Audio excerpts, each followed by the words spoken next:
Surviving the Death Zone, my 2022 Annapurna Summit Push, Part 1.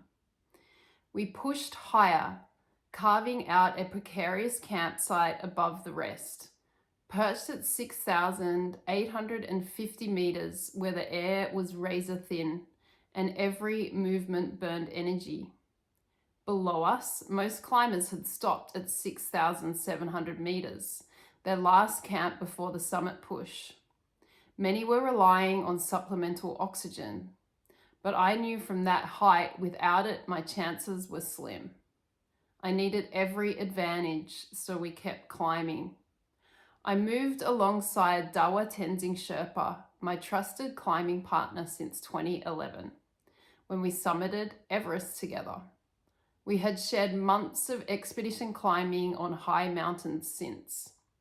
With us, Fish, a climber from Taiwan, also attempting the summit without oxygen, and her Sherpa, Eddie. It was late in the afternoon when we arrived, and we faced the brutal task of carving out a level space for the tent on the steep, frozen slope. At this altitude, even simple tasks became Herculean efforts. It took hours. Once inside the tent, we began the painstaking process of melting snow, eating whatever we could stomach, and forcing our exhausted bodies to rest before the summit push. The weight of what lay ahead pressed heavily on my mind. A brutal 1,200 meter ascent to 8,091 meters without oxygen.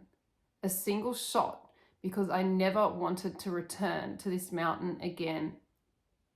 The climb from Camp 2 to Camp 3 had already tested my limits.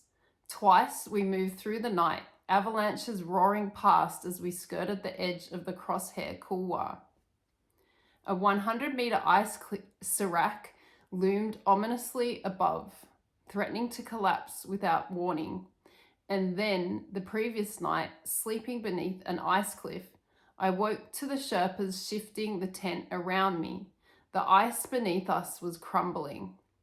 Half asleep, I stumbled out as they tried to move us to a marginally safer spot.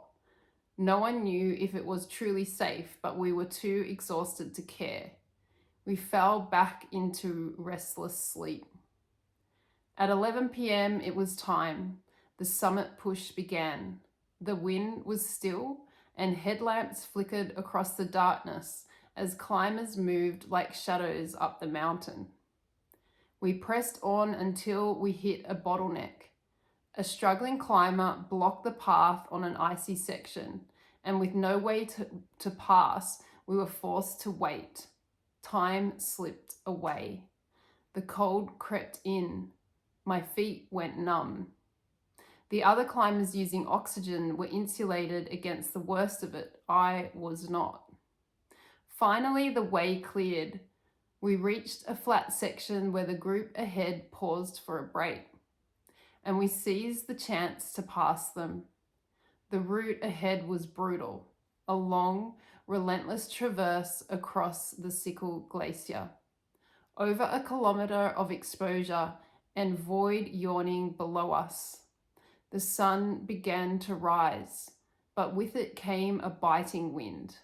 My body screamed for warmth, for rest. Some climbers around us, also without oxygen, pushed ahead. Others turned back, defeated by the conditions. And then the rope ended. We still had another kilometer to traverse, crossing the unforgiving slope to reach the next set of fixed ropes leading up the final gully to the summit. Ahead, I could see climbers reaching the top. My friends Christine Harilla and Adri Brownlee, their Sherpas fixing ropes in real time, inching closer to their victory. But I wasn't there yet. I couldn't celebrate, not when the hardest part was still ahead. Behind me, teams turned around, beaten by the cold and the crushing exhaustion. Dawa and I pressed on. My pace slowed to a crawl. 1 step, 2 steps, stop. 1 step, 2 steps, stop. Time lost all meaning. I could only focus on the next movement, the next breath. Every now and then, I'd ask Dawa for a sip of water and a bite of food. He helped me without hesitation, knowing that removing my mitts in this cold could mean disaster. And then I began to slow too much. The battle was far from over.